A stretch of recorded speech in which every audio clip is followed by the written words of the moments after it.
Good evening, everybody. This is Beyond the Buzzer for July 15th, 2021.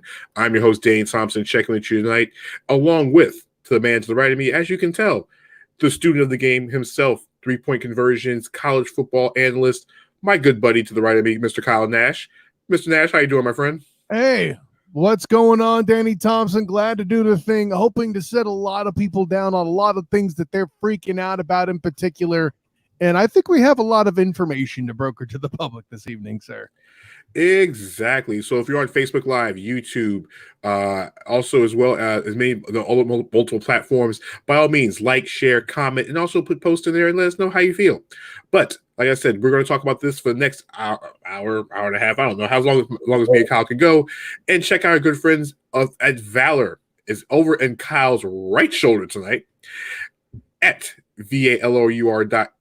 Check out everything for marketing, gifts, music, and everything else in between. So, Kyle, listen, it's been a weird week in sports. I mean, if you were to take the gauge and barometer of what has gone on in sports, I mean, even Kyle, it's made to the point where Kyle had to go get a Coors Light for the beginning of the show. That should tell you something. I've had to do it before, but not Coors Light. I'm just saying. Listen, because in the last, 24 hours, the NBA Finals have kind of taken a complete left-hand turn, Kyle. Well, you say that, Danny Thompson, but if you remember, a certain incredibly handsome, slightly dark individual on this show did say that the series wouldn't start until somebody wins on someone else's floor, and that wouldn't happen until after Game 4. So you could talk left turns and all this other ish you want. Some of us said that up front. I'm just going to throw that out there. Big shout out to our main man Cortland Griffin in the chat. Like you see, Cortland. Like I said, if you like Cortland and you got something to say in the chat, by all means, don't be scared to say hello. And also, what's up, Cortland? Check out his work at the threepointconversion.com as well, too. Absolutely. I think you and him are about to come out with a little something for some WNBA superlative awards. That should be fun. You and him collaborating on the threepointconversion.com. That's the number 3, not the word 3. Exactly. Yes, we do have a WNBA midseason award column coming out, I think, tomorrow. Courtland and I will go over all things and our choices for the awards. Also, big shout out to our good friend Ted Hicks from Late Night Parents stopping through. Something looks different. Yes, it does look different. There's a lot Kyle's lost weight this week. I wish. Moving on. Something does look different. The way the NBA Finals is looking is different right now.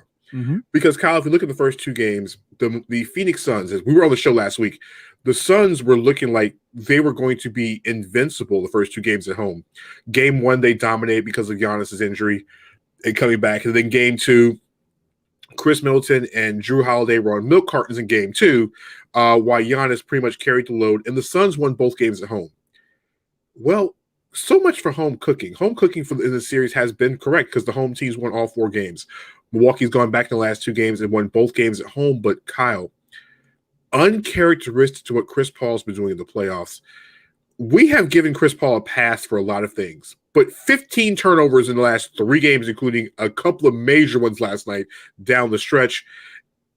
I'm getting kind of worried here, Kyle. Now, I did pick Bucks in 6, but this is going to be the Kyle Nash series because, Kyle, I know you mentioned that some person on this panel said that the road team wouldn't win until Game 5, but someone on this panel also said that from the beginning of the playoffs, a road team winning a playoff game starts a playoff series, Mr. Nash. That too was also me, though. In fairness, it's not like I came up with that axiom. But it's a point you've hammered home. You've hammered that point home. I do attend that church. That is accurate. Yes, the church of the road team needs to win a game so we can all get free tacos. All right.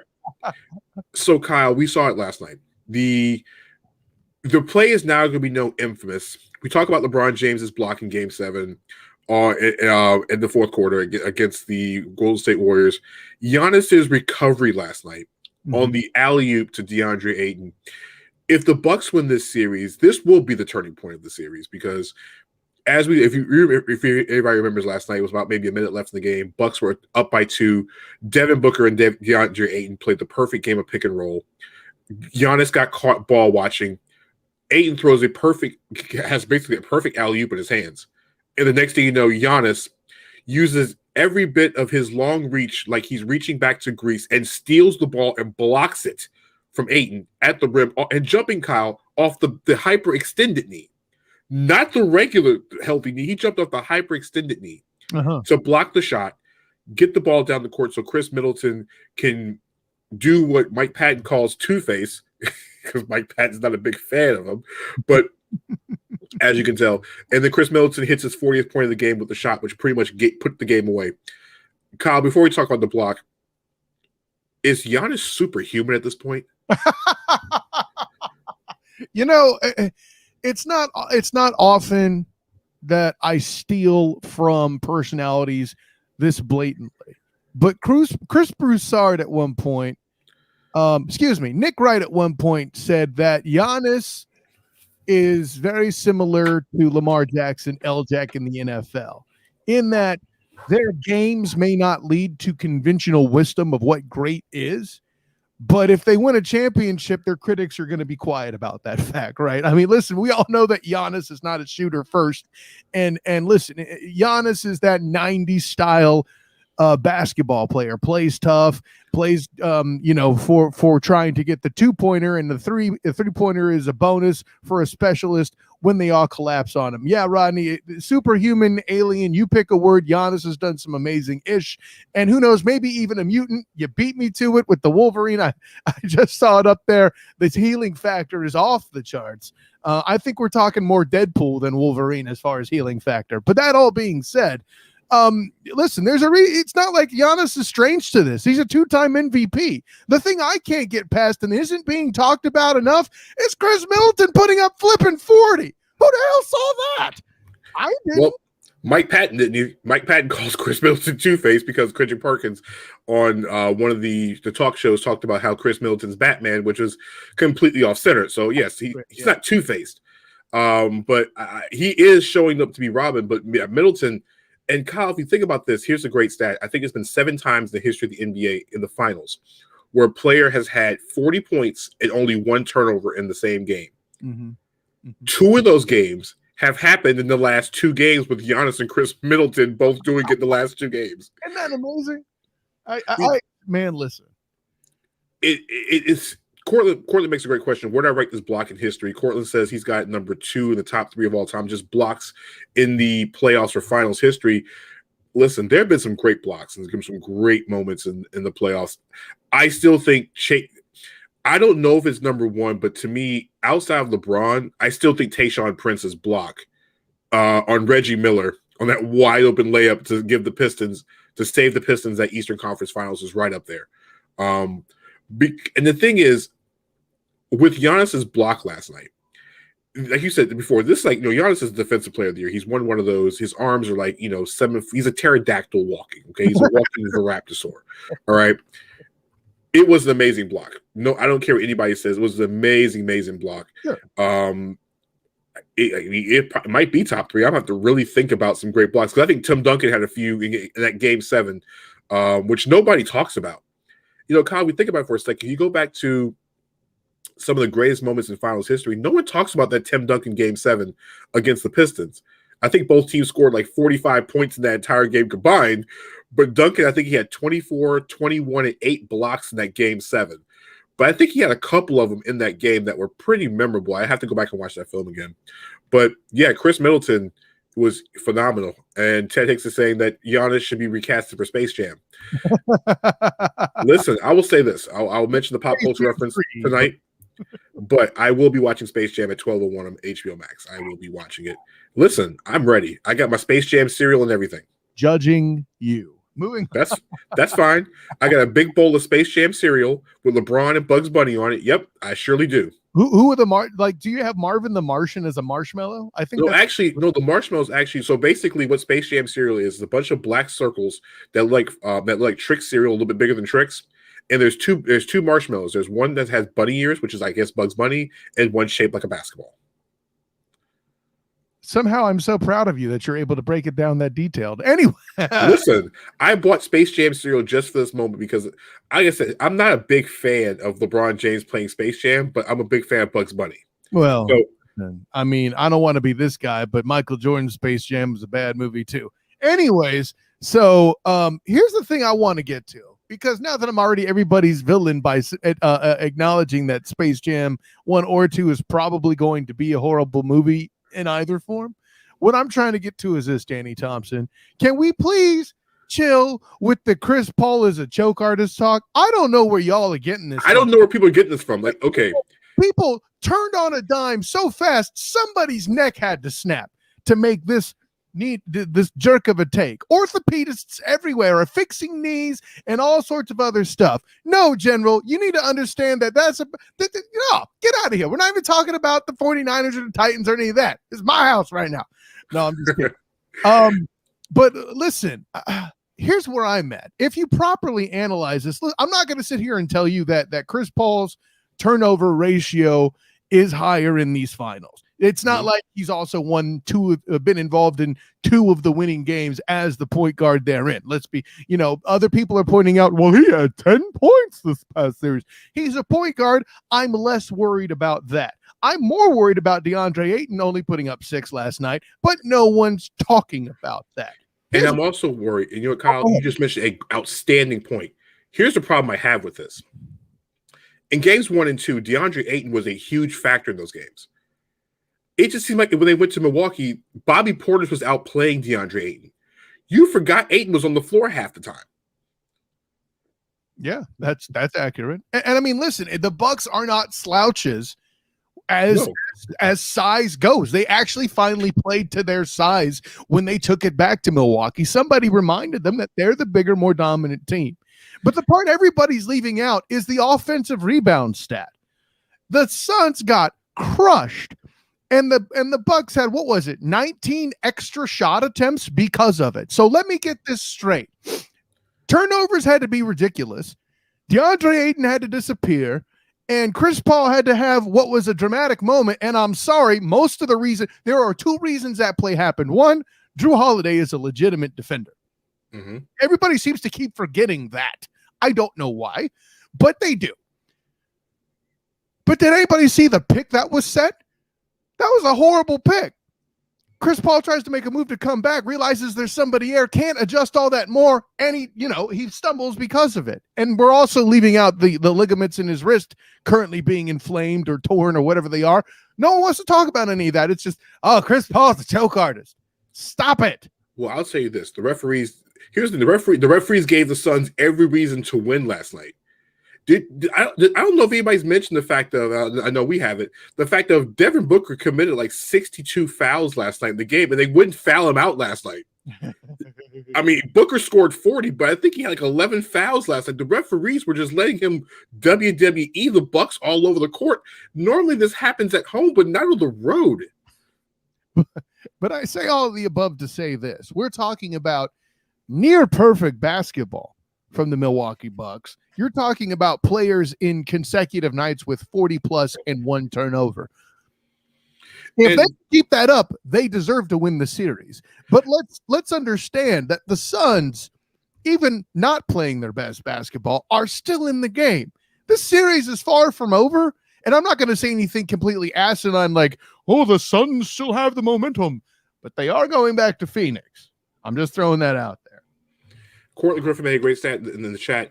Devin Booker had possible 13 fouls, but only 5 of them were called. How do we establish possible fouls? I'm not against the stat. That's just very interesting. But go ahead. Listen, there had to be some the last 2-minute reports on Devin Booker. There had to be a whole bunch of an encyclopedia of fouls they didn't call. Like it was, Rodney made a great point. It was summer league fouls. They gave Devin Booker summer league fouls because the summer league can't foul out. You can literally get a triple-double with fouls. But yeah. And you know what? And this is a great point by Rodney. The coach who did make adjustments, the one we talked about in the game, Mike Budenholzer, has made adjustments. The real question is, as we get back to Phoenix for Game 5, are the adjustments going to be enough? Will Monty Williams counter with adjustments? I don't want to say, Kyle, that the injury of Dario Saric is hurting, but listen, not having another big is really hurting them in the series, especially against a team like the Bucks. And listen, I love the point about the adjustment made by Rodney. Drew Holiday covering Chris Paul is an adjustment, right? But how do you counter Drew Holiday covering your point guard who has a bad wrist and his job is to control the basketball. What, you're going to have Giannis bring it up? I mean, I don't know how you counter that necessarily. Here's the other thing I have in this series. You mentioned everybody's blaming Chris Paul. Chris Paul this, Chris Paul that. The one thing about the NBA and what has been the constant in the NBA literally for the last, Kyle, going back since I would say the last time this happened was the 1990s, early 90s, late 80s, early 90s. A 6-foot point guard will not win a championship as the most dominant player on the court. We haven't seen it. The only time it has happened, Allen Iverson got to the finals. They won game 1. He stepped over Tyronn Lue. The Lakers kicked him across the entire United States in the next 4 games after that. A point guard that is supposed to do everything doesn't win a championship. You could say Steph Curry's 6'3", but he still had Klay Thompson. Iguodala won MVP, and the Warriors were loaded. But Steph wasn't the only guy that did it. 6-foot point guards don't dominate games anymore. The last time it happened, and Rodney just made the point, is Isaiah Thomas was the last small point guard to win, and that's in the days where we had dinosaurs that played the low post. That's when Patrick Ewing and David Robinson and Hakeem Olajuwon were roaming the paint because basketball was played in the paint. Those guys didn't shoot threes. BJ Armstrong was taller than that? But BJ wasn't the number one option. Who was the number one point guard? I keep forgetting. The Bulls point guard, you had John Paxson, you had BJ, but what I mean by Chris Paul is the leader. Got you. Okay. So basically, when your point guard is supposed to be Batman, the star, it doesn't work that way. All right. He has to be part of the Justice League. He has to be part of the Avengers. He cannot be the leader he can't be the leader of the group. He cannot be that guy that you have to. It just doesn't work that way. The NBA is a completely different game. Russell Westbrook, and you're a horrible analyst because you would say that. Russell Westbrook's also 6'3", 6'4", and Russell Westbrook never won a championship either. Thank you. I think when it comes down to this, we get down to game 5. The series goes back to Phoenix. A road team's going to have to win one of these games. It's going to have to happen. Here's what I think is going to happen, Kyle. I want you to get your opinion, then we'll transition. I believe the Bucks can win a game in Phoenix before I believe Phoenix can win a game in Milwaukee. Yeah, these first 4 games are certainly evidence of that, aren't they? Like if the Bucks are able to remember that they are the physically dominant team, and the Suns can't counter as it seems to be happening in Milwaukee, I'm inclined to believe you. The Bucks themselves even tell you they feed off their guys' energy off their crowd's energy. So I'll put it this way: I don't have enough evidence to say yay or nay, but my gut sure tells me that. Yeah. Pat Connaughton did play good last night, and Rodney, and I'll give him listen. You need your role players to play big, because to Rodney's point, Drew Holiday hasn't had that game yet. Middleton had it last night. Middleton and Booker were going shot for shot last night. I don't even worry about Drew Holiday having that offensive game if he's able to relatively neutralize Chris Paul. But you can neutralize him. But Kyle, but get this. Drew Holiday is one of the best two-way players in the game. If he can give you offense and neutralize Chris Paul, that's a double word score. That's basically putting the word in Scrabble and getting 85 points on it if he's giving you both. I'd rather have mushrooms and pepperoni on my pizza, sure. But if I'm getting mushrooms on my pizza, I'm cool in the game. That's all I'm saying. You know what? Speaking about being cool in the game right now, Kyle, that's a great transition, because right now, what's not cool in the game is what's going on with Team USA on the men's and the women's side. All right, it's not been a pretty week either way. Well, you know what? Let's start with the women's side first, because the women don't have as many issues as the men's side does. Now, we got word that last night Team USA played their WNBA All-Star game last night. Courtney Griffin and I both covered both sides for the 3-point conversion, but Team USA fell short to the WNBA All-Star team. Now, before everybody starts saying we have another problem, no, we don't. Relax. All right, they had one practice. The women had one practice. Team USA had one practice before that game last night. There were moments they were going to struggle. It's only been one game. They play tomorrow, hopefully, and they'll be on their 3rd practice by then. Okay. And it's the WNBA All Stars, and there were some All Stars out there who felt like they should have been part of Team USA, including Arike Agunale, who was the MVP of the game last night for the Dallas Wings, who scored 26 points, who I thought should have been on the Olympic team, by the way. Listen, the WNBA All Stars, they did a great job last night, and I'm not worried about Team USA's women's side. All right, that's the only thing you have to worry about on the women's side. The men's side is a burning fire right now. All right, Kyle. This is the equivalent of watching the Houston Texans football season at this current moment. There are fires everywhere. But it's pretty bad. Kyle, in the last week, Team USA, Greg Popovich, Kyle, you know what? Mike Krzyzewski lost one game. One game as one or two games, one game as head coach of Team USA, he lost once. Okay. That was to Greece. Greg Popovich is 9-5, Kyle, 9-5 as USA head coach. The last time a coach lost that many games was Larry Brown back in 2004. All right. On top of the fact of the United States got kicked in the throat by Nigeria. And by the way, big shout out to Nigeria. They hit 20 out of 22 from the 3-point line. Speaking of Mike Mike Brown was out there coaching like he was trying to get an NBA job. All right. Gabe Vincent and or Gabe Mondi and a bunch of other players that most folks don't even know that do play in the NBA were just basically punching Team USA in the face, and Team USA could do nothing about it. Well, if you thought that was bad, watch Australia. They were down. Australia was down by 10 points in the third quarter on Monday, and and came back and beat the United States by 9 points. A 19-point second half turnaround where Team USA is looking crazy. Well, here's what makes matters worse. Now they're down at 0-2, Kyle. Now they punched Argentina in the face. They're supposed to do that. Everybody's complaining that United States is not beating teams by 30 points because this isn't 1992, by the way. On top of this, Bradley Beal is now out. He entered Team USA protocol and will not be part of the Olympic team because of health and safety protocol. We don't know if he tested positive for COVID, but he's in protocol. And also Pistons forward Jeremy Grant is also entered protocol. So Kyle, we got literally 4 days before they head to Tokyo, and Team USA potentially is down 2 players in the Olympics, and you got to figure out who can show up, get tested, get prepared, make sure they have visas in 4 days. Well, someone's on the phone with the consulate. We know that.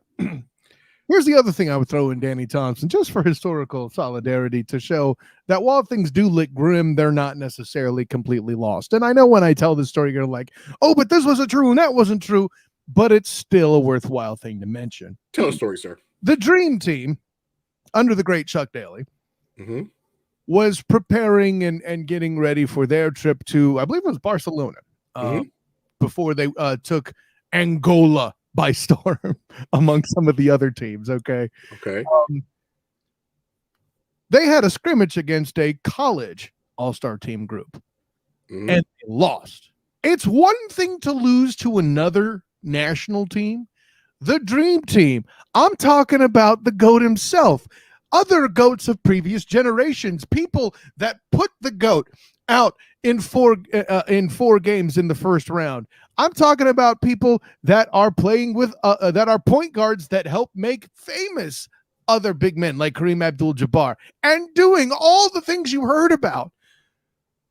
Lost to a bunch of college kids. People were losing their damn minds. Kind of like now. Well, here's the thing. Now, I'm not here to tell you they're going to come out and beat Angola by 40 or whatever it was. Okay. But what I will tell you is, in this world where we're dealing with COVID difficulties, we do not have primary choices there in the Team USA lineup, and the rest of the world is, like they have been, catching up. It's still possible for the Team USA to do their jobs. It's just, well, it'll be more difficult, certainly, but let's actually wait for the games to get played before we get actually worried, ladies and gentlemen. Well, Kyle, I disagree at this point. I've been saying this for almost 8 I years think now. you're going down. Well, number one, when it came to Team USA's loss in that eventful scrimmage that no one wants to talk about in Monte Carlo, this is before the days of social media. All right. It is. There it is. Now, what most folks don't remember is the fact of, because that story was never told, they played the next day. And the Dream Team was really irritated. Yes, of course. Michael Jordan Company held the college kids scoreless for almost the first 11 minutes. Mm-hmm. And they blew the doors off of them. Mm-hmm. Yes, but that college team, Kyle, had Shaquille O'Neal, Jimmy Jackson, Chris Webber. They had a loaded squad. They's all right. Those guys, they all right, man. And you got a question in the chat. Hey, Stone Cold constantly committed beer fouls, sir. I appreciate the respect commanded by Stone Cold Steve Austin, but don't tell me to drink beer like him, because he does it and it's a tragedy. And I even enjoy beer that's cheap. I don't smash it. And let's put it this way, I have equipment in here that might get ruined by beer flying everywhere. I'm just throwing that out there. Listen, all I know is that Stone Cold, if you're watching, please do not stun Kyle. Okay, we don't need any. Respect my respect for beer. What you talking about? No, but you said you didn't want to drink. You said he disrespected beer by the way he treated it. I don't want you getting stunned on air. He knows it.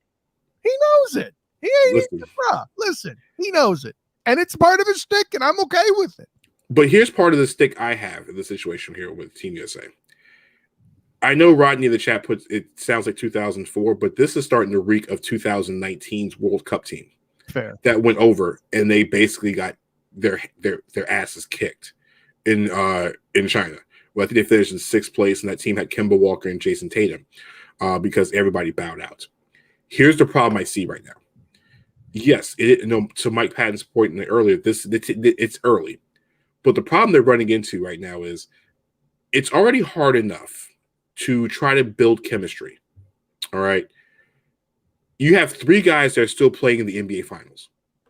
Drew Holiday, Chris Middleton, and Devin Booker playing in the finals.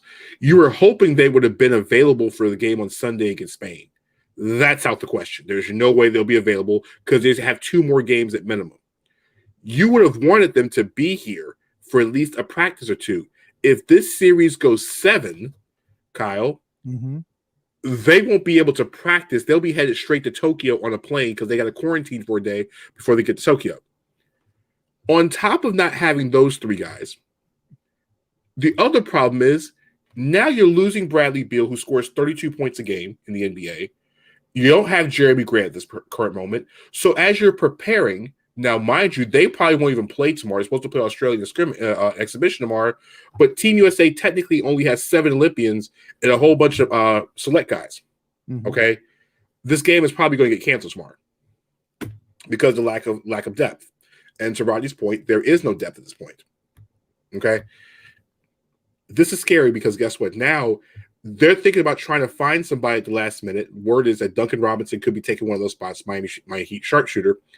But Duncan Robinson is not going to solve the problems of the team defense at the current moment. No. They were getting killed everywhere defensively in the first couple games, and the perimeter defense has been flat out awful. The guys who are on the roster, Damian Lillard, who is an outstanding basketball player, is not the best perimeter defender. Okay? He's not a very good perimeter defender. I mean, and even Bradley Beal's not a great perimeter defender either. Right? I'm not saying either one of those 2 guys will be winning all NBA defensive teams.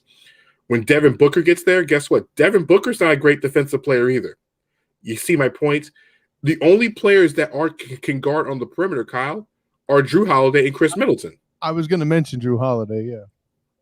But Kyle, by the time they get there, how fatigued are they going to be? Because if this series goes 7 games and they have to go all out for 7 games, what is going to be left of them? Especially after flying halfway around the world, right? And they get started on the 25th. So you got to quarantine for a couple days, and then you have little to no practice time. The days where we can just put anybody together and beat the crap out of the rest of the world, those days are over. And what's also hurting Team USA is, guess what? There's still a lot of guys that even when we're looking for players to come aboard, we're not going to find them.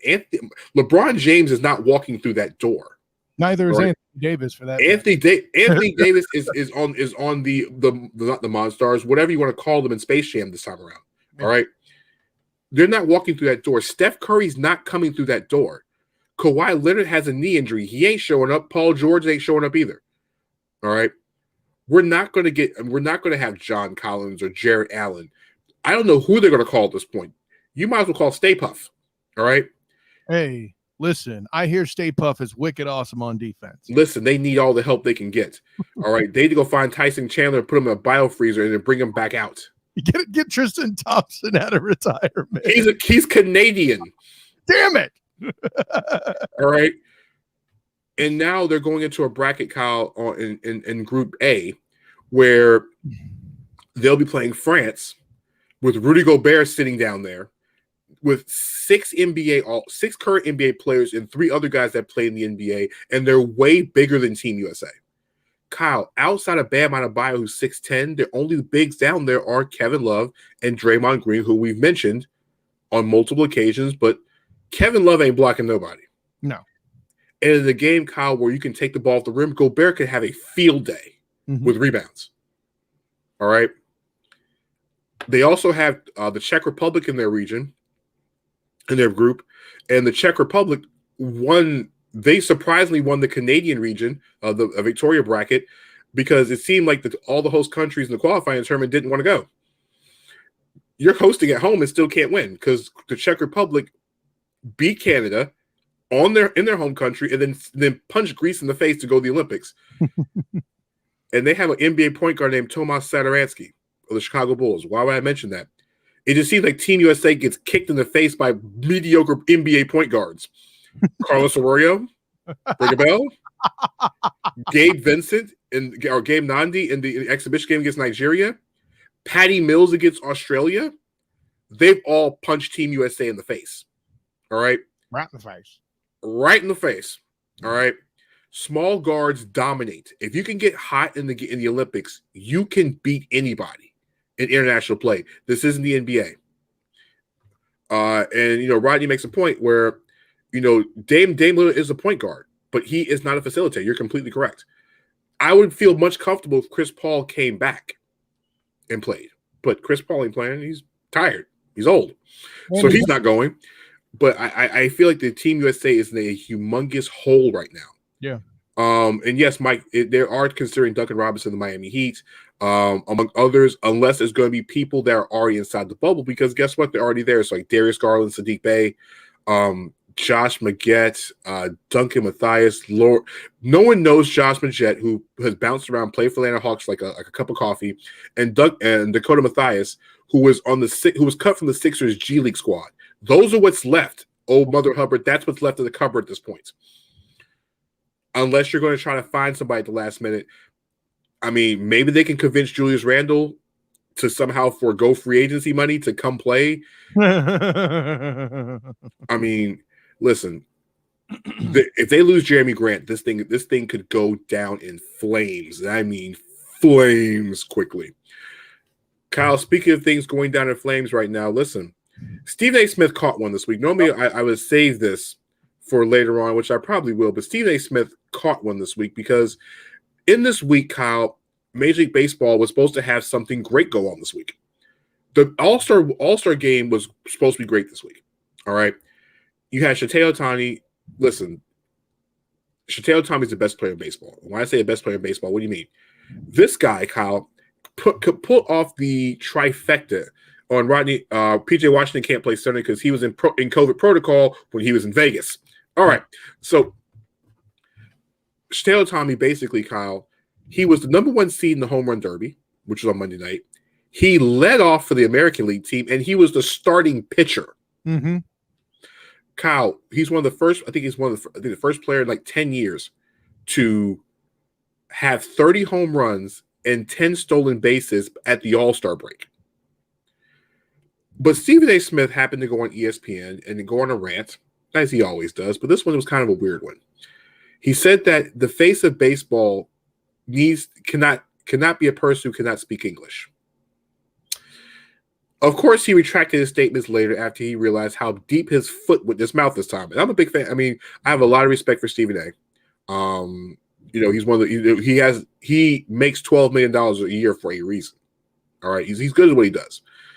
But he put his foot in his mouth once again. And now it raises a question, Kyle. If the case is we need a face for baseball, Kyle, are you okay with Shohei Ohtani or someone else being the face of baseball and not being American? Do you have a problem? Do you have an issue with that? Or do you kind of have an idea, agree with Stephen A about this? And be honest. So here's the thing. Stephen A and what he said, I was a lot bigger of a fan of Stephen A. Smith when he was still more or less rising before he was $12 million, where I remember how excited I was when, quite frankly, was premiering and he was going to have his own show. And he had everything from politicians to top-level guys on there. Even the answer himself, Allen Iverson, told him that he should consider becoming a GM for an NBA franchise. That's the caliber of analyst and personality Stephen A. Smith was then. Stephen A. Smith has since become what's more or less a rant machine, and at times sounding more like a barking dog than an actual sports analyst. And this time, he's the one that got bit by it. He got too caught up in trying to be edgy and trying to be loud about being edgy on his show, which is now his shtick. He's good. He's getting paid $12 million a year to do that, not be the analyst that you and I both know he can be. And it actually bit him in the butt on this one. Now, I hear the point he's trying to make.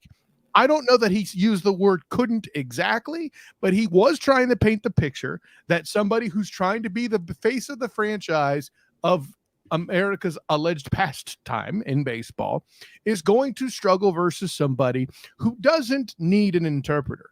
I don't necessarily think it has to be an American that does it, but I can certainly see the concept that a player has a lower chance of success if they're speaking through an interpreter. It's harder to relate. It's a logistical issue more than anything else.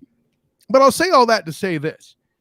If I am the talent in question, if I am Otaki and I'm trying to get this all handled, I'm getting a PR firm to find a way to make it work and to more utilize the phrase since Babe Ruth. Because I don't follow baseball. Anybody who follows any of the stuff I do, whether I'm here with you on Beyond the Buzzer or any other sports offerings that I do in all the many places I do and all the places I write and all of that stuff, okay? Here's what I know for a fact. If I can use the words, not since Babe Ruth, that should be all I need to propel myself in the baseball world. As other sports become more international, even the NFL, I might add, as more sports become about, we have precedent for non-Americans being the voice of the NBA worldwide. Everybody already forgot about Yao Ming. Say what you will about his game, but he was another ambassador that made it really big in the other parts of the world compared to what it was at that time. Do I think it would be bad to have a non-American as the face of the game? Hell no, because it's the state of the art within baseball. Can we be honest about that? So many players from Latin America. There's more and more Japanese players coming in. Hell, did we forget Ichiro was as dominant as a player as he was at his time? Granted, you probably forgot because he was playing for the Mariners, and we know how they've been doing. But when you mention Ohtani doing his thing, and then again, the phrase "not since Babe Ruth" could credibly be brought aboard with pitching prowess and hitting prowess all together as one. Fool, if you can't sell that, the MLB's got a lot bigger problems. Danny? You know, and here's the thing, and Kyle, you make a great point. I understand where Stephen is coming from, but you said it best. He just used the wrong set of words. Okay. Now, can we have a foreign face for any professional sport, as Rodney put in the chat? Yes, you can. Absolutely. The one thing with Ohtani is that Ohtani understands English. He just doesn't understand the questions in English. He can speak English fine. I think that's one of the things that a lot of foreign players, no matter the sports, if they have a hard time speaking English, they work on it. I mean, Luka Doncic wasn't perfect when he started speaking English, but he's gotten so much better. Yao Ming Really didn't know English very well, but by the time he was 5 or 6 years in the NBA, he was speaking pretty well. He could trash talk in multiple languages. Hell, he even had a commercial with Yogi Berra. I mean, come on. Ohtani can speak 3 different languages. So he already understands multiple languages. All right. Yes, he does have to use an interpreter, but hey, listen, if you listen to mumble rap music, you need an interpreter for that as well anyway. So guess what? We're kind of all in the same boat here. Wow. That or Bone Thugs and Harmony. Listen, man, either one need help. Listen, with Bone Thugs and Harmony is different. You just have to rewind the tape like 6 or 7 times to get it. Corey, I'm gonna get your point because you did mention that you want to put your sense as a 3-point as a Major League Baseball analyst. What you do is I'll put your point on the screen in just a second. But when you look at the marketability of baseball, and Kyle, you mentioned this, the sport of baseball in the United States is not the big thing. I'll be honest with you, baseball is probably the 4th. It's probably in 4th or maybe even 5th place when it comes to sports played by children in this country. When you look at basketball and football, it's 1 and 2. Soccer is ahead of both of them. Real? So you're thinking soccer in the U.S. is ahead of baseball? Right? Kids play soccer way more than they do baseball. Okay, so I see at that level. So you're talking about future potential growth. Okay. When you're looking at what made baseball and Kyle. So let's go back with the days when we were growing up. Okay, you can even as I started in my younger days. You still can get a few kids together to play baseball in a nice little open area. You don't see that anymore. No. You can't get a group of 9 or 10 kids with baseball and have them play together. It just doesn't work. It doesn't work anymore. So kids gravitate to sports where they can get their hands on. Now, Rodney in the chat saying that kids don't stick with soccer, but guess what? Soccer leads them to other things. Soccer provides the footwork. Soccer provides a lot of other things. It does stick once the paychecks stick. Once American-born soccer kids can start making the money they do over in Europe, I guarantee you they'll start sticking here. I'll even add this too. You mentioned dollar signs, Danny Thompson. When scholarships get involved, you better bet high school soccer is kind of a big deal, so they can work in to get that college scholarship. Absolutely. What people realize in the United States is that if the United States treated soccer like the rest of the world treated soccer, oh, trust me, more kids will play soccer because guess what? Didn't we just see Lionel Messi sign like $1 billion deal not too long? He had $1 billion contract that just ran out. $1 billion. Okay, there you go. With a B. The one thing about Shohei Ohtani is that he is a marketable guy. He's a very personable guy. The best player in baseball is Mike Trout, but he doesn't want to be on the spotlight. Mike Trout has been for years just wants to be a baseball player. He doesn't want to do interviews. He really doesn't like talking to the media. He just wants to play baseball. The problem is when we do have guys that want to be the face of the game, go look at Bryce Harper. Bryce Harper, he has the image. People like him. People think he's good looking. Problem is Bryce Harper pissed off too many people. All right. He didn't play the game. He didn't play the way that they played in the 1800s. All right. It irritated people. So guess what? You look at so guess what? When you have all of that, you can't be yourself in the game because, hey, Kyle, if I flip a bat, one hit a home run and flip a bat, guess what? You're going to hit me the next time. I'm not playing baseball. Baseball's hurt. All right. I'd rather get tackled or get dunked on before I get hit with a baseball. Very fair. And, in Latin American countries and even going to Japan and overseas, they play baseball. Like how they start playing baseball at younger ages and they grow and they still continue to play baseball even if they don't make it. And I'm willing to bet they don't have some archaic BS rules about if I run too slowly after a home run. Yeah. So, there's so many unwritten rules in baseball. Most folks don't know what the real rules are, and the baseball commission keeps changing it anyway. So, at the end of the day, yes, you can have a face of baseball that's not American. I'm gonna put Cortland. Don't forget, I'm gonna put your statement. Don't worry. Because the game, Kyle, is Shohei Ohtani. My guy, Fernando Tatis. I love Fernando Tatis Jr. He's a spark of light in this game. But I also love Juan Soto of the Washington Nationals. And, Vladimir Guerrero Jr. Guess what? Another foreigner. Plays the game, very quiet, but he plays the game and carries a humongous baseball bat. Okay? You look at the American-born players, Kyle. We have Mookie Betts.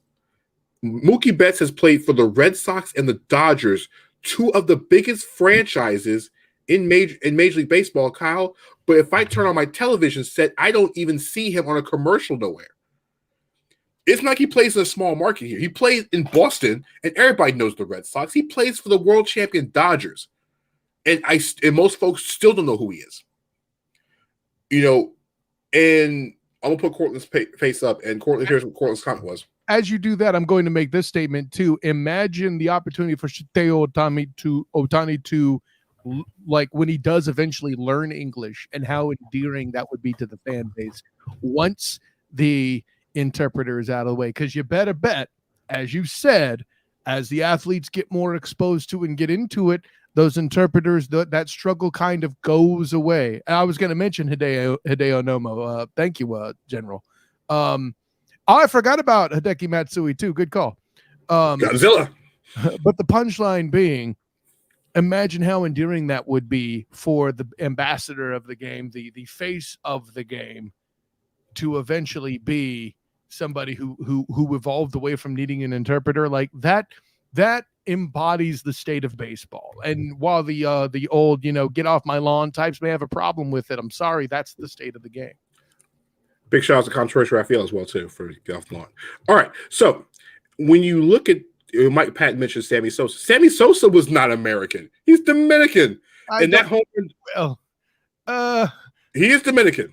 All right, listen. We're going. I want him being the face of the sport, but I see. But when you go back to the home run derby with him and Mark McGwire, yes, he was a marketable face, but at the same time, Mark McGwire was with him as well. So Mark McGwire was his interpreter. I'm kidding. Listen, chicks dig the long ball. Mike Patton says he can't help the way he looks. The point here is he's talking, and and you still can be popular, because to me, Ronald Acuna Jr. of the Braves is one of my favorite players in the game. Hopefully he has a speedy recovery off his injury, but he's an exciting player. It just so happens that, I'm sorry, there's no outside Jacob deGrom of the New York Mets. There's very few guys who are American that will actually get me to turn the television on and watch baseball. Mm-hmm. I will watch Tatis all day long, and I'm trying to convince the wife to go to the Padres game this weekend up in Washington in DC, because Tatis is just that guy. Okay. It's tough enough to get anybody to a Padres game anyway, even without. Well, no, Kyle, listen. I think the Padres have the second highest road total when it comes to fans in baseball by average this year. No kidding. People want to see Tatis play because, Kyle, guess what?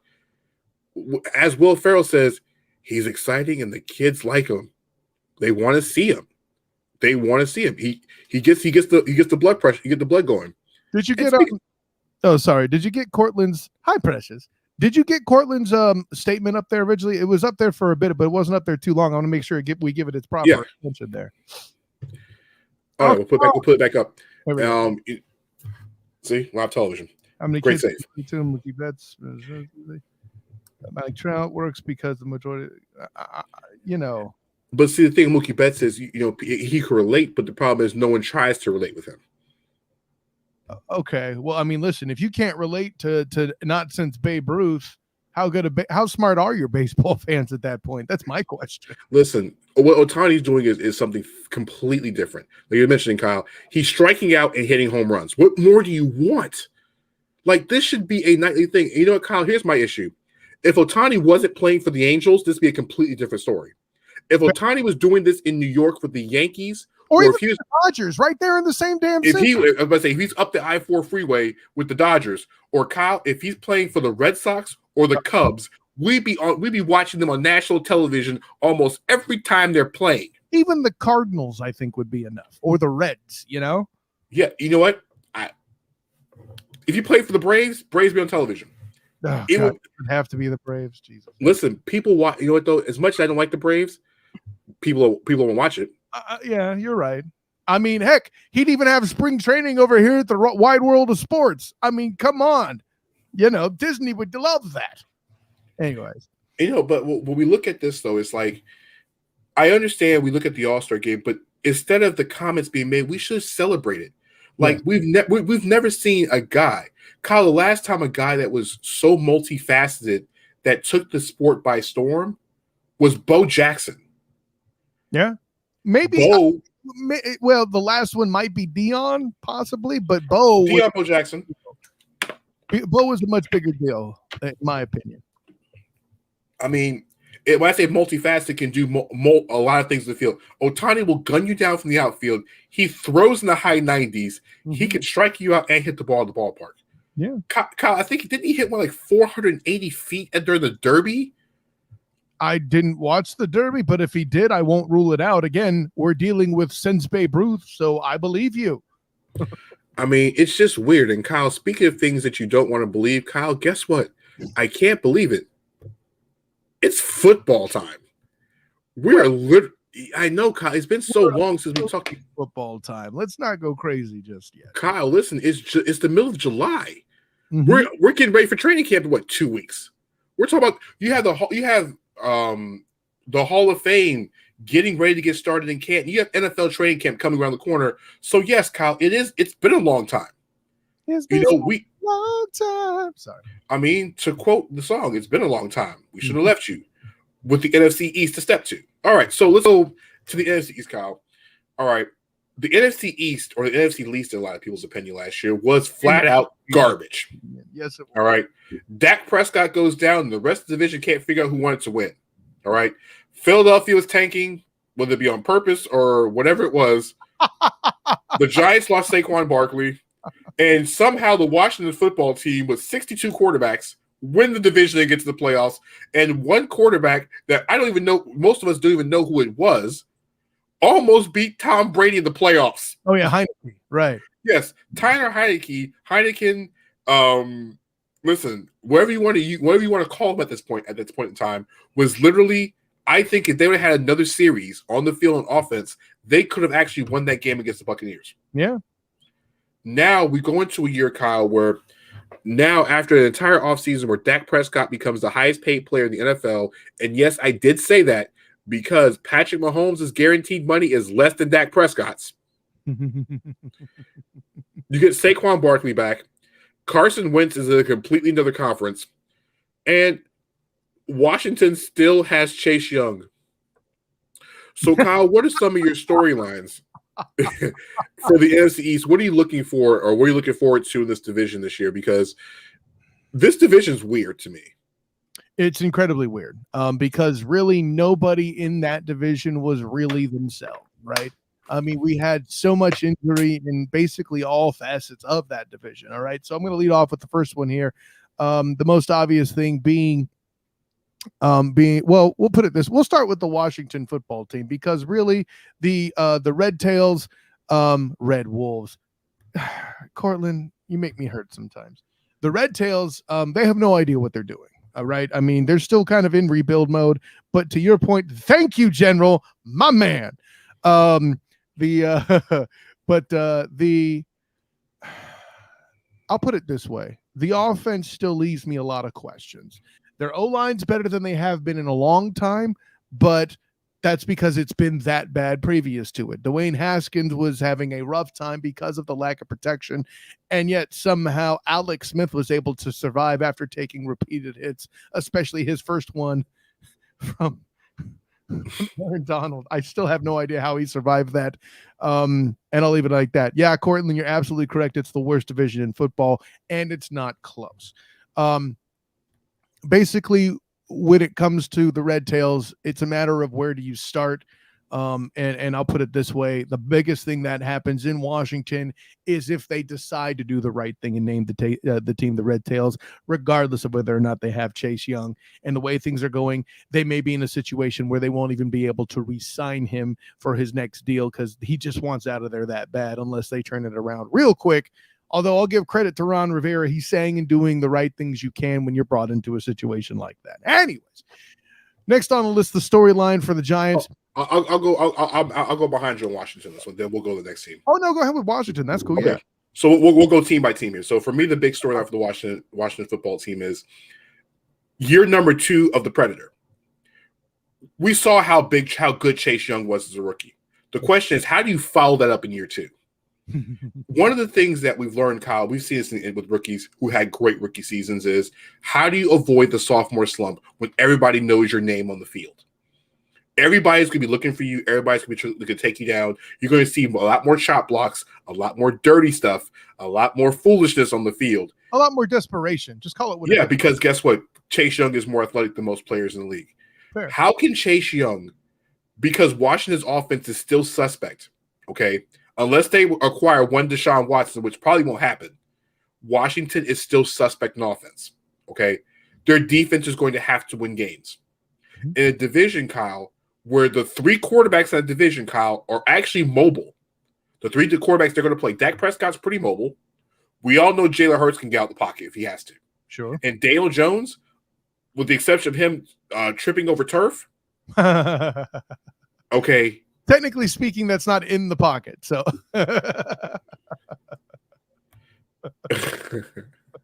listen, I'm going about they call the man college. All right.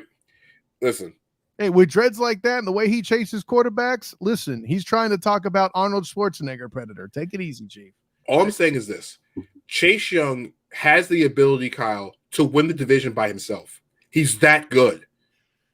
But as teams key on him, he has the ability, Kyle, to do with this division on the defensive end, as one guy you mentioned a few moments ago that hit his quarterback in his first snap. He has the ability to dominate a game the same way Aaron Donald does. It's just done. It's done differently, but it's done differently. Way correct. Yeah, I don't think, and this is not in any way a knock against Chase Young, but I don't think he's any way as strong as Aaron Donald, and that's just not because he's not supposed to be. I just say it's a different type of domination.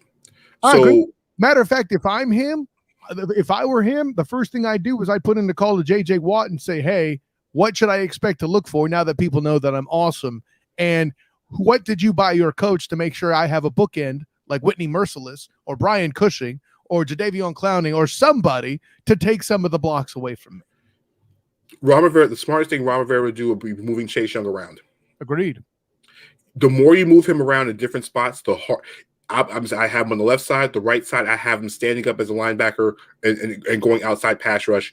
Ryan Kerrigan. I would find ways to be able to use him in multiple situations. Mm-hmm. You mentioned before, I'm not sure about Washington's offense.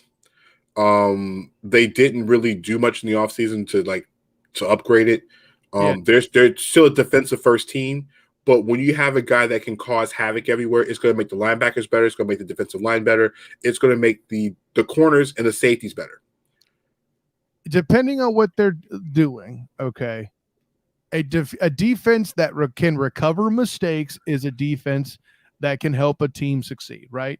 The reason why Brett Favre, a legend, allegedly, was successful when he was is because he had a lot of people on defense that people didn't talk enough about, right? Gilbert Brown, Reggie White, et cetera, and I'm not even getting into Leroy Butler, who's probably one of the most underrated safeties in Packer history. Mm-hmm.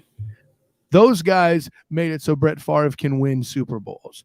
Maybe Chase Young and company can do enough to keep their team playoff relevant, and perhaps if the division's as bad, a chance to sneak in once again, winning that mediocre division. Listen, all they need to do is have Chase Young win games and Ryan Fitzpatrick just be Ryan Fitzmagic just a little bit longer, and Washington should win the division. But let's talk about the next team in the division, Kyle. Let's talk about the New York Giants. We mentioned the fact of my key storyline for the New York Giants is what to do about Daniel. And what I mean by Daniel is what to do about Daniel Jones. All right. What is he at this point? We don't know what he is. It seems like he's been in the league for like 12 years. We don't know what Daniel Jones is. We thought he was going to take the evolution step next year. Saquon Barkley gets hurt, which basically kills everything. The Giants couldn't run the football much after his injury, and I think Daniel Jones had to lead the team in rushing at most points. Now the Giants are in retool mode. All right. Saquons. Exactly. Now, the real story with the Giants is what to do about Daniel Jones at this point. They went out and got Kenny Golladay. They still have they also got John Ross from Cincinnati.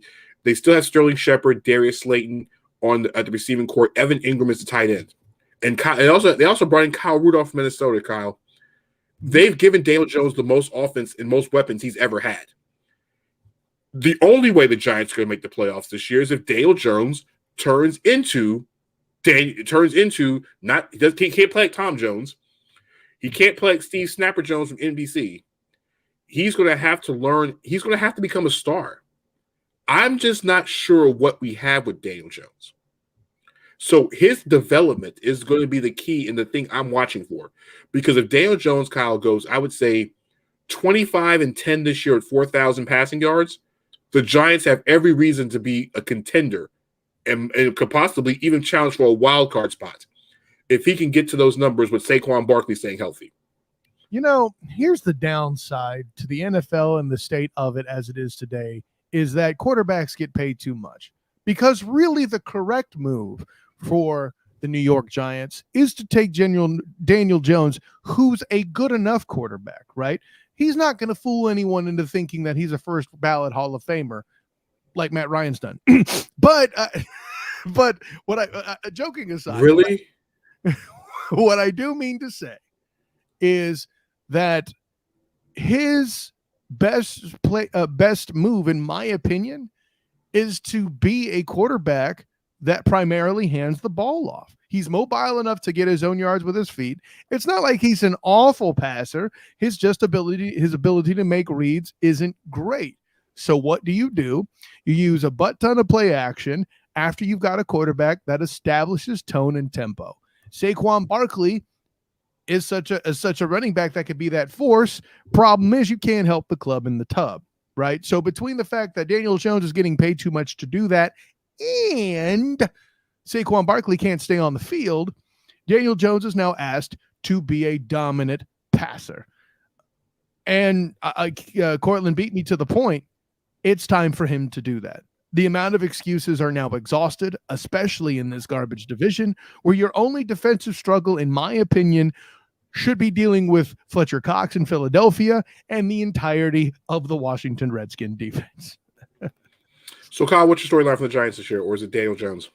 It's entirely Daniel Jones. Granted, like their defense isn't exactly great, but I'm not here to call it bad. They're gonna. Let's put it this way: they skipped high school, so they have what I call a GED, a good enough defense. If Daniel Jones does his damn job. Kyle, where you want to go? You want to go with Eagles? Or you want to go with Cowboys? I'm going to go with the Eagles because I feel like the Cowboys will take a lot longer. Listen, the Eagles is this. The storyline for them, pick a damn direction. I don't care who you pick, okay? If you're going to go and try and acquire Deshaun Watson, make damn sure you do it. Me personally, I'd rather see you commit to Jalen Hurts because then it gives you the money to actually pick a damn direction and commit to what you're doing on offense. That's been the Eagles' problem lately is the lack of commitment in their offense. Now, when your quarterback, again, can't help the club in the tub for the past however many years, as when Carson Wentz struggled to do, that's problematic. And then I think, there are other issues with Carson Wentz that will soon be broached when I do release my AFC South preview, as he will be the Colts starter, presumably. But I think it's time for Philly. Hey, I haven't talked any trash on Philly yet. You need to settle down. Ryan, come on, baby. Fletcher Cox is enough to anchor what you're doing in the middle on that defense. There's a reason why he's making J.J. Watt money and more, and I'm totally cool with it. I mean, at this point, I suppose I should call it Aaron Donald money, and I'm totally cool with it. He's enough to disrupt a backfield and make any offense struggle. God bless him. Okay. But they need to find some way to keep offensive linemen healthy. I mean, say what you will about Matt Kelsey, Lane Johnson, and those guys, but they need to stay on the field because say what you will about Carson Wentz and that whole situation. The only group I know that's hurt on offense as often as Carson Wentz is the damned O-line, So if they can keep the beef healthy somehow, that's what it is. But for me, the storyline for them is they have to pick a direction on offense. They're always scrappy and tough on defense. Philly is a tough group. I think they feed off their – listen, there's a reason why that city is known for booing Santa Claus, okay? So so at the end of the day, just find a direction and stick with it, Philly. You might actually be able to sneak out of this sorry division. So I think the biggest storyline for me for the Eagles this year, listen, is you mentioned pick a direction. I think they picked a direction. I think they're flirting with the cute girl and Deshaun Watson. They're going to stay what makes them easier. And I think the biggest storyline is what can Jalen Hurts do with first round wide receivers? When I say first round wide receivers, because the last 2 years the Eagles have spent first round wide receivers picks with Jalen Reagor and now Devontae Smith they have used in the first round. The Eagles have had issues with wide receiver for years. One of the things that plagued Carson Wentz was he had Deshaun Jackson and Alshon Jeffrey at wide receiver. Two very good wide receivers when they were on the field. Correct. That was the problem. It was the problem. What the Eagles need to do with a brand new head coach, Nick Cipriani, is basically learn the wide receivers. You got to get Devontae Smith the ball in certain areas. You have to get Jalen Reagor the ball. We don't know what Jalen Reagor is. Most folks didn't know where he was when he was drafted. Eagles fans were all pissed off last year when they realized that he didn't play very well. Jalen Hurts has to be able to mold. They have to be able to get those guys in early. And I think the work that Cipriani puts in with Jalen Hurts is going to be the whole entire key. Like a lot of quarterbacks in this division, players in the division, a quarterback position is the most important for the Eagles this year. It's the only key to success. You mentioned the fact that the offensive line isn't very healthy. Jason Kelce seems like his knees and body is like 726 years old, even though he's like in his early 30s. Lane Johnson is a walking, I don't know, first aid kit needing. The Eagles have issues staying healthy up front. The good news is, unlike Carson Wentz, who was basically shell-shocked, this guy can move. If he can move and get out the pocket with two speedy wide receivers that can stay on the field, the Eagles can make a lot of plays. Miles Sanders can catch the ball, and they have two really, really good tight ends. Jalen Hurts, I think, this year could pull what another mobile quarterback had at the same time, had his development, and that's one Kyler Murray. Jalen Hurts has big-time potential. He has a big-time arm. He has good young receivers. All they got to do, I think, at the start of training camp is Kyle work all day and then work after practice. They got to get those timing routes together. They got to get those things together. Kyle, the last time the Eagles had a really, really, really, really good wide receiver, they got to the Super Bowl. That's correct. So I think the development of the wide receivers with Jalen Hurts is the key storyline for me with the Eagles this year. And before we close this out, let's talk about the team that spends more money than anybody else and the most annoying fan base in professional sports is the Dallas Cowboys. The big storyline for Dallas this year is what's big in Texas is Dak Prescott's expectations. That's the big storyline in Dallas. It's the easy one. And I'm going to take the easy one on this one because I don't really want to discuss the Cowboys much longer. It is the easy one. Dak Prescott is being paid like Patrick LeVon Mahomes II. He is being paid like him. And this man's never won a playoff game. And that's not because of his efforts, by the way. Like he's Aaron Rodgers from winning that game. Kyle, you can say what you want to. You look at that record sheet. How many wins does Dak Prescott have? I mean, by that logic, if I did that, the 49ers never would have landed Steve Young. But I digress. But Kyle, we're comparing Steve Young, who had time behind Joe Montana, and Steve Young was just ready to go. I mean, Steve Young, who was sitting on the bench in a creamsicle uniform before he ended up at that point, sir. But Kyle, those creamsicle uniforms, as great as they were, that roster was straight trash. The Cowboys, on the other hand, they've got weapons everywhere. Dak Prescott is being paid to. Okay, all right. So what we're not going to do on the show is, I already got it one way. What we're not going to do is have these comments in the chat, Mike. I mean, he's at the line, but he's right. No, it's not right. Dak Prescott has to play above, beyond, and more than anything else he's ever done in his career. All right, he won the battle.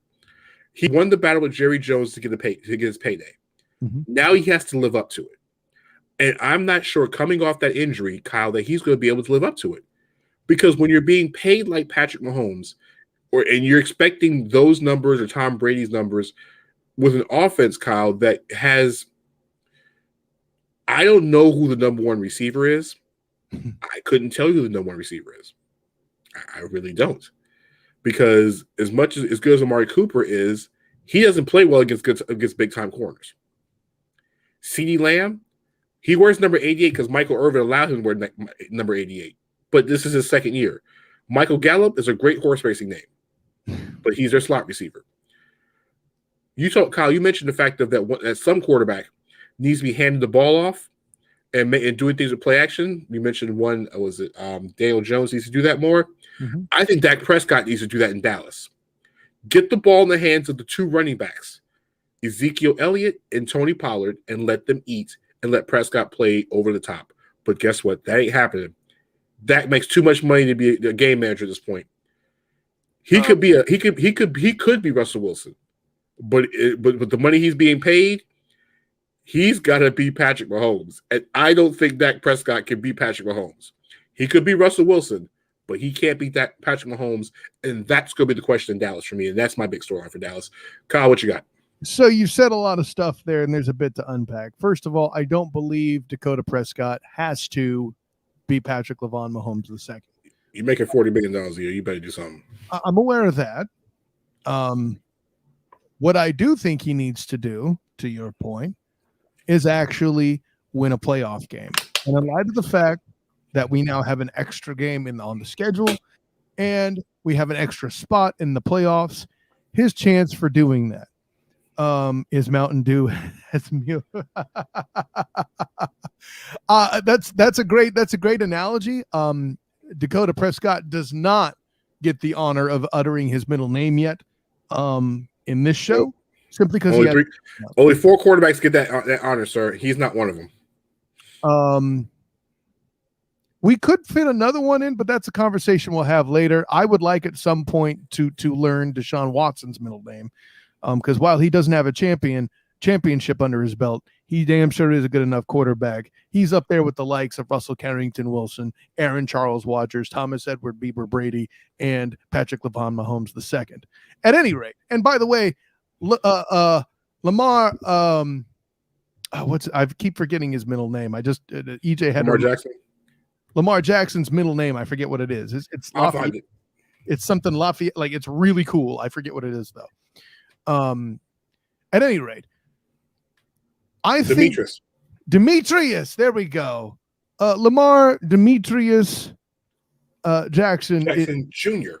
is very close, but I don't think he's quite there yet either. Dakota Prescott, on the other hand, can get there. But what I'm trying to say is this. He's not the biggest focus, nor should he be. Ezekiel Elliott and his declining performance and complete overrated status as a running back isn't my focus either. And if they're smart, they'll use a committee. You mentioned Tony Pollard, who was fantastic out of Memphis. I got to watch him personally many times. Very good back. My question still remains, just as it did this time 2 years ago, when it was still, look, I love it. Thank you, Roddy. When it was still Jason Garrett as the coach. Coaching is still the issue in Dallas. Mike McCarthy was sacrificial lambed thanks to, I believe what was it, Mike Norman? That was the defensive coach. I forget who it was. The point is he done got cut. He gone. And Mike McCarthy, although allegedly able to coach in a scenario with Aaron Charles Rodgers, who we're now finding out isn't exactly the simplest personality to deal with, allegedly. He's kind of struggling in his particular scenario. Now, your quarterback's leg falling off and you using people like, the Red Rifle, Andy Dalton, and guys like Garrett Gilbert, who were playing in the AAF the last time I saw them, all this kind of stuff. He got a pass for that reason, I think. I think Mike McCarthy has to basically completely change his coaching philosophy a la Tom Coughlin before he went in and beat the Patriots in the Super Bowl the first time. And that's an awful lot to ask of any coach at all. And Mike McCarthy isn't a guy that's known for changing his colors and adjusting his approach. This is a guy who went to war with Aaron Charles Rodgers in his office and lost. I'm very worried about that storyline is the coaching staff for me. Can they get their stuff together to do what they can? Because say what you will about Dakota Prescott. I think at the end of the day, if he's handing off the ball more often and being that team leader that we know he's very capable of being personality-wise, and they're still winning playoff games, I think he'll be fine. But the guy whose contract is far more malleable than Dakota Prescott's at this point is Mike McCarthy. You know what, Kyle, you mentioned, that got. Well said, my friend. Well said. Speaking of things well said, Kyle, we're getting ready for the Olympics. We mentioned it earlier today, Kyle, but by the time we jump on the airways next week, we will be just basically days away from the opening ceremonies, Kyle. And as we get ready for Tokyo, because nobody will be in Tokyo watching the games, and also the time delay, which sucks for most of us because Team USA, the basketball end, has two of the women's games playing at 12:40 in the morning. Mm-hmm. I think all of Team USA's women's games at 12:40 in the morning a.m. All three of them, and the men's play two games at 8 o'clock in the morning and one at 12:40 at night. There is a time delay in the Olympics, Kyle, and of course, with the olden days, before social media came into play, you had to wait till NBC showed it later on in prime time. Well, because social media sucks nowadays, they let you can't stay up and watch things. Kyle, as we get ready for Tokyo, what are some of the things or some of the events that you're looking forward to, or what you have your DVR set to? Because I'm pretty sure you are not staying up late. I'm certainly not worried about baseball being an Olympic sport, but I know our good friend Cortland's going to be excited about that probably. For me, to be honest, with USA looking a little rough in basketball, I want to see what the rest of the world can do. It looks like, and this is an opportunity for them to showcase that for cats like me that don't necessarily know all the all of the newer international talent, right? Rodney, listen, I know breakdancing something you do. The only thing that I associate with you being broken and dancing is me dancing as I beat you in the 40-yard dash, or as you break apart while you're trying to run it, and it's all good, bro. So, and Rodney is 2024, my friend, 2024. I will be doing everything in Paris I will do everything I can to be at the Olympics in 2024 and breakdancing's in, or me and the wife wearing both Reebok tracksuits. But continue. I'm about to say, since it's in Paris, listen, any woman wants to go to Paris. You mentioned that, she'll start saving up now. Breakdancing, clog dancing, dancing with wolves, whatever. I'm sure she's down to go. And anyway, but for me, I always enjoy Olympic volleyball. I always enjoy basketball. I'm into the Olympic team sports. The only thing I could say is because it doesn't have curling and hockey, I'm already less interested, and those are winter sports, I know, but still doesn't change my answer. Danny Thompson. I think for me, I am really interested. Simone Biles. Have to mention Simone Biles in that list, by the way. Danny Thompson. I was going to mention the gymnastics, but I think I really want to see Simone Manuel in the swimming side of things. Can she be as dominant as Michael Phelps was a few years ago? Can she be the water female equivalent version of Michael Phelps and just take the world by storm in the Olympics? That's one.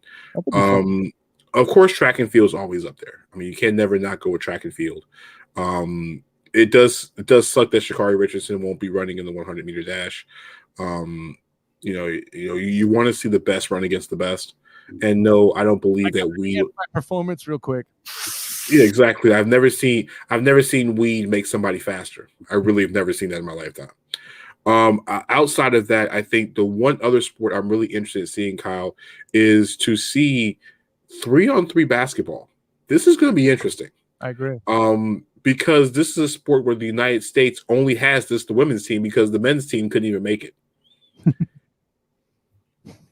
I mean, you got 4 WNBA players: Alicia Gray, Kelsey Plum, Kaylee Lou Samuelson, and Stephanie Dolson, all trying to win gold, which puts more women on the map and will put that sport in there. Otherwise, I'm actually kind of interested in baseball with some former Major League players playing on that team. And I've always loved Olympic boxing. To me, Olympic boxing is like the next showcase because, hell, be honest with you, boxing isn't interesting because nobody wants to fight each other in boxing. So guess what? It is what it is. They fighting now. Listen, I mean, I do want to see Team USA play, of course, in basketball. I'm really interested to see can Luka Doncic get like as many triple doubles as possible for Slovenia to win the. Can Luka Doncic literally win the Olympic gold medal by himself? Like at this point, Kyle, if he walks around and he walks out of Tokyo putting on his old gold medal at this point, he might be the best player in the world. That's all I'm saying at this point. If he can lead Slovenia to beat the United States in the gold medal game, Kyle, what more could Luka do? Listen, man. I mean, how many people be doing Borat impressions after that? I'll tell you what. Exactly. Subsequent movie film. Very nice. Very nice.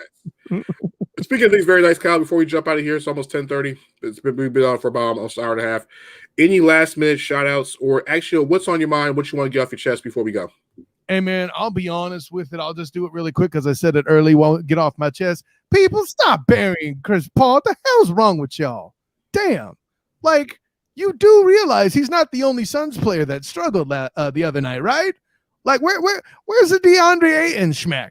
The man finally makes it to the finals. And regardless of why would you talk about his turnovers when they won? Oh, I see. It's all fair weather and bullcrap. Okay, cool.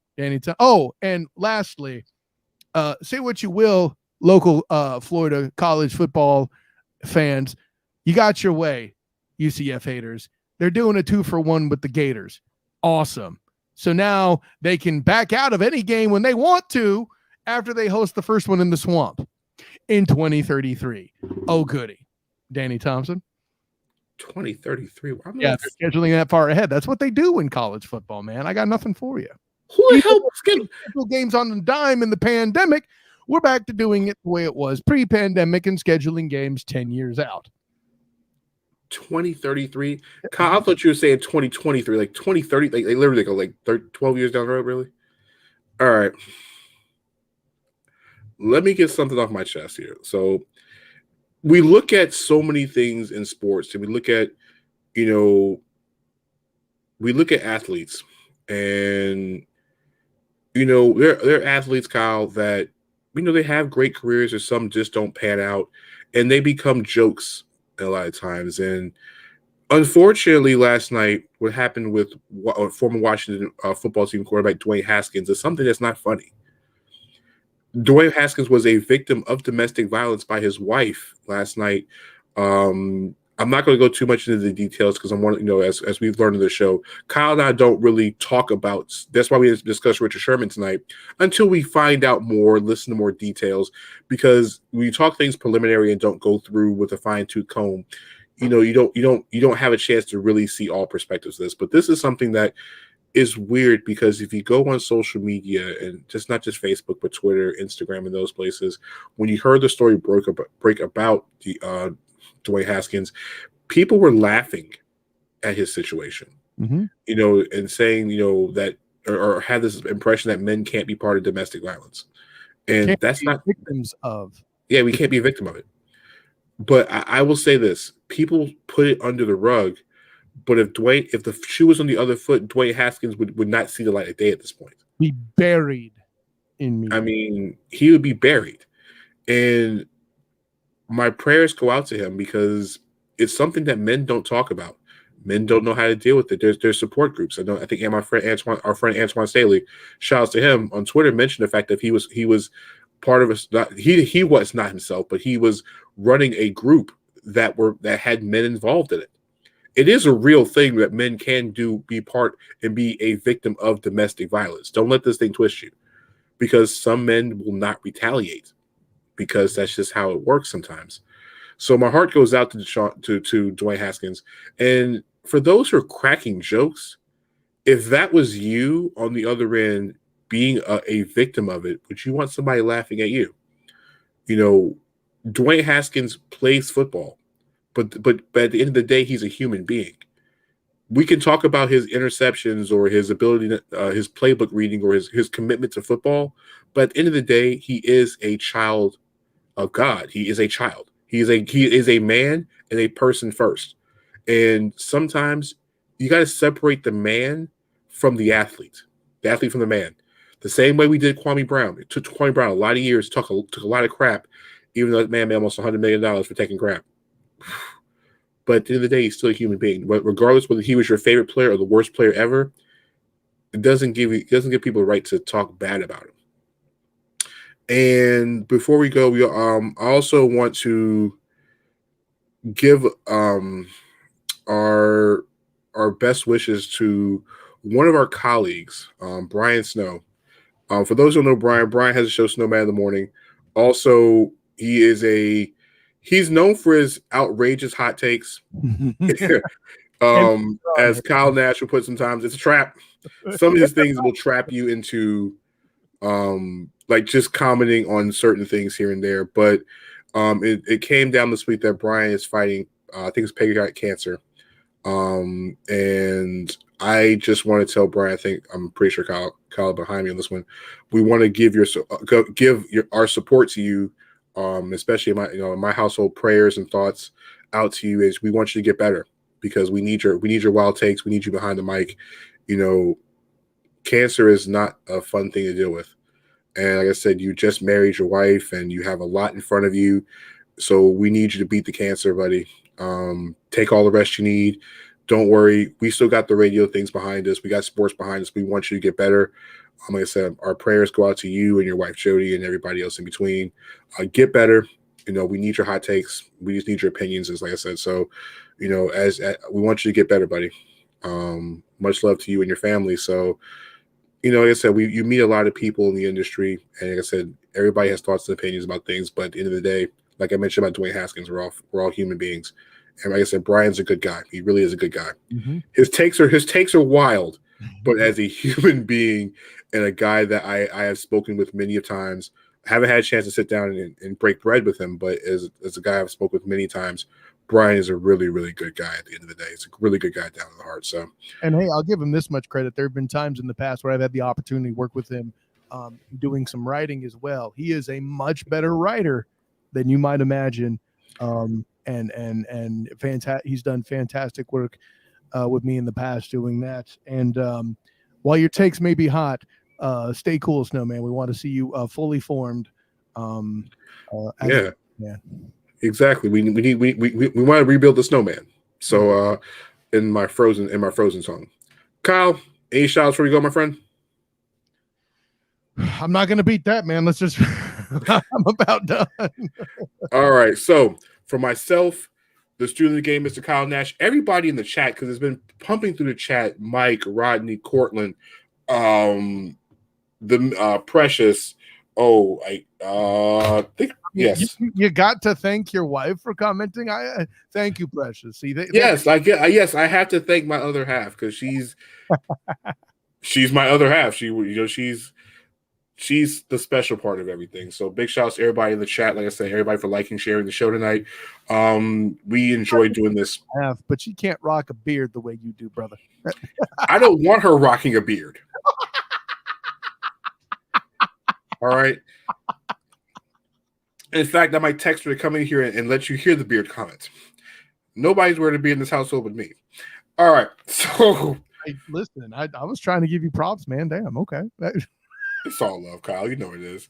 So check out Kyle Last Work at the 3pointconversion.com. We do have a whole bunch of articles coming out over the next couple of weeks. Big shouts to the entire team on that end. I think Eric just dropped a Major League Baseball midseason report about Shohei Ohtani and the entire all-star list he has. Cortland and I have an NFL, a WNBA article coming out. I still got some Olympic basketball stuff I'm writing up this week. So check out the Raphael show on Saturday on iHeartRadio. Check out our podcast that will be up this week once we get the audio ripped so you guys can catch back up on what you guys missed. Also like, share, tag, share the show. So that way me and Kyle know that you love us.